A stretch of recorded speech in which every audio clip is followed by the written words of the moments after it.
সকলকে নমস্কাৰ। আমি যোৱাকালি ৰাতি সামাজিক মাধ্যমত আমি দেখা পালোঁ দেশী ফেন বুলি এটা ফেচবুক প্ৰফাইল।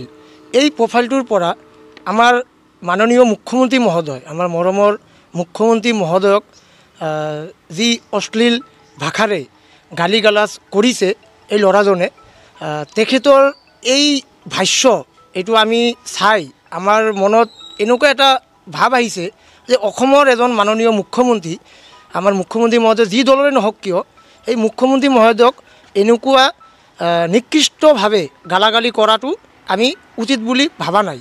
আৰু আজি সেয়ে আমি বঙাইগাঁও আমাৰ চেলুট তিৰংগা অসম প্ৰদেশ আমাৰ ষ্টেটৰ সভাপতি অনুপ সিনহা ডাঙৰীয়াৰ নিৰ্দেশ মৰ্মে আজি বঙাইগাঁও জিলায় আজি আমি সদৰ থানাত FIR দিলোঁ।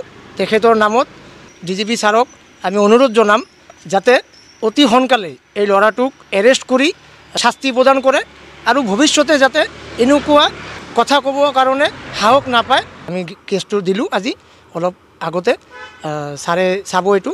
আমি ভাবোঁ যাতে অতি সোনকালে যাতে এৰেষ্ট হয়।